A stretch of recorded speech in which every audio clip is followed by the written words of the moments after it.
Hi everyone, good morning, good afternoon, wherever you're finding yourself. It's Leonilde. Welcome to my channel.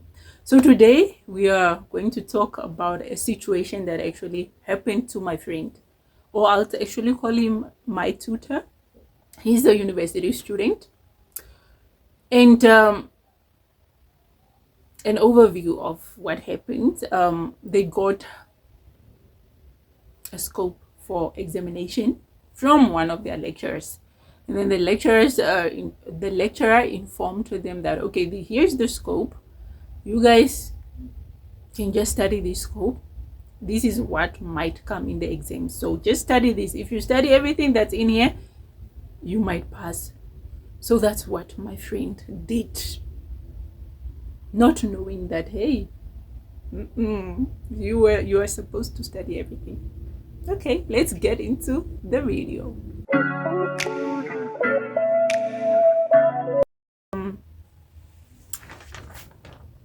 A friend of mine, or my tutor, who's a university student, actually there was a time that he needed to write exams. I think it was a year back or 2 years back, and now it all started with their lecturer giving them a scope. So they got a scope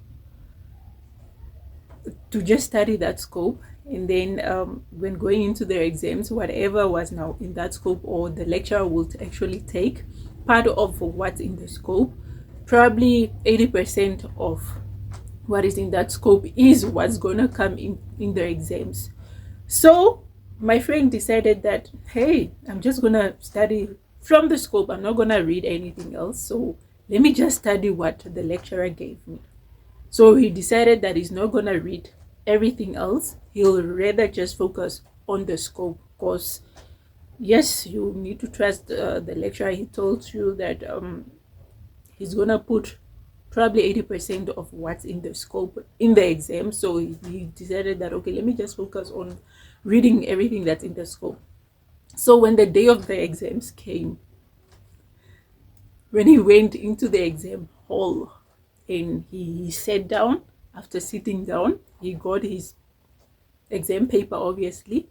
When he opened to that paper, hey, he saw that this is nothing. There is nothing that the lecturer put in that scope that is in this exam. So he wrote, maybe halfway into writing, he decided that no man, I'm probably just gonna fail, because he probably only knew one question, or probably one, and he was now thinking, what am I gonna do? Should I continue, or should I make myself sick so that I can just get out of this exam hall? Because there is no way I'm gonna pass this exam. And mind you, if you actually failed an exam, by then you have to qualify for supplementary exams, and supplementary exams also had a certain requirements in order for you to actually go for supplementary exams, and he did not meet the criteria, or he did not meet those qualifications. He knew already that okay, if I fail, I might not qualify for supplementary. So what he did was he decided that he's gonna faint, not actually fainting, but then he decided that okay, I'm just gonna raise my hand, tell the invigilator that I'm sick, and then get out of this exam, because I'm obviously not gonna pass this exam. So that's what he did. And then the invigilator gave him a paper, because when a student is sick during exams, the student can fill in a certain form, and after filling the form in, I think the student probably needed to be accompanied by the lecturer to the clinic or to the hospital, which was not done. So him, when he filled the form, he then decided to go to the hospital, because you need to have proof so that you can go write special exams, or be allowed to write, I think special exams after that, or supplementary exams. I think supplementary exams, which is now for him, that situation would now qualify for special exams. So when he went to the hospital, obviously the doctors were like, we're not supposed to be accompanied by a lecturer or so. And then yeah, he was given medicine for a sickness that was not there. And then after that, 2 weeks after that, he got a call from the dean of students, or from, yeah, I think the dean of students, that, hey, are we talking to who and who? And then he said, yes, it's me. um after that, he was then told to go to the university for a hearing. Now he was surprised. Hearing for what now? What did I do? So when he went, I think the following day when he went to the university, he found himself in a panel, probably 10 lecturers, and he had to stand in the middle. And then they had questions for him, because in order for you now to qualify for that special exams, they needed to determine whether he was really sick or he was part of those ones that copied, because there was also a group of students, I think about 16 or 15, that copied in the exam hall, and then they were caught. So they were also there for their own hearing. But then the lecturers also thought that he was part of that group, but he was not. So he was standing, imagine standing in front of 10 lecturers, and all the lecturers had questions for him. And he was standing, he was not seated, he was standing. So all the lecturers had questions for him, in order for them now to determine whether he's eligible now, he'll qualify for the special exams, or he was probably just pretending to be sick.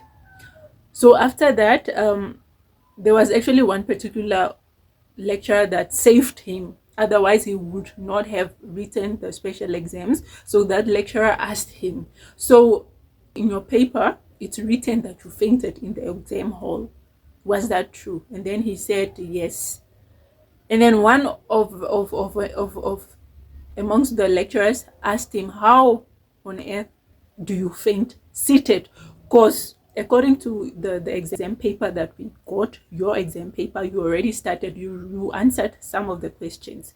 Then he was now asked to explain how he fainted while he was seated. So he was, imagine now, you understanding, he needed to demonstrate how on earth would you faint while you are sitting. So he did not even know how to explain it. But then as he was standing, he just decided to demonstrate, like, I just felt like my head just started spinning. No, when because he did not know what to say, because it was a lie, he was not sick. So when he started spinning his head, one of the lecturers asked him, that's now the one that saved him, did you eat before you went to write? Then he said, no, I did not eat, because I slept at the university. And after, yeah, I was studying the whole night, and I slept at the university. So in the morning, probably the module was written in the morning, probably around 8. Yeah, around 8. So after that, I just went straight to go write. And then that lecturer said, oh, so probably he was hungry, because when you are hungry, there's a possibility that you might actually faint. And that's actually the person that saved him, because the rest of the lecturers also agreed that, okay, probably he fainted because he was hungry. And then they actually said that it's fine, you can now go right, because they now determined the cause of his fainting, which was actually a lie. So guys, students, so now my advice is now for students, if you know that you are writing an exam, it's better to study. It's better to study and not rely on those scopes that the lecturers give. Because just like my friend here, he ended up not getting that he ended up not writing an exam that had what the lecturer gave. And what actually happened was that the scope, the exam was switched.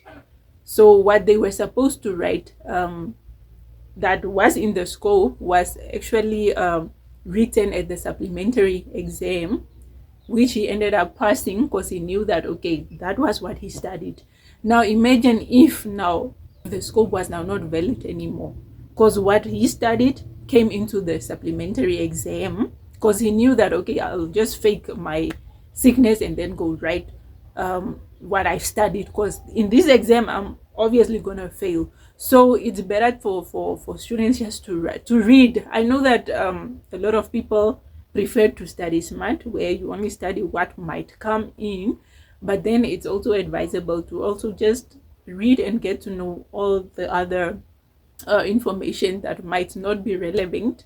But then it's better to read everything than depend on a scope that might not come in the exams, because sometimes the lecturers can give a scope and then end up not using the scope that they gave you. So let's not end up like my friend who had to go faint, or to go fake a faint in order for him to go write an exam, and he did not know that he'll have to go for a hearing or so in order for him to qualify for the special exams. So it was really a very funny story. When he was saying the story, I was like, let me put this in my video, because it for me it was so funny. Imagine fainting or pretending to be sick in the exam hall while you already started writing. And then, so guys, let's study, but then as we study, let's study smart, because yes, I know that we all don't want to study everything. So yes, we can study smart, but then let's also just study everything to be on the safer side. So that's all from me today. Yeah, do like, share and subscribe to my channel. Bye.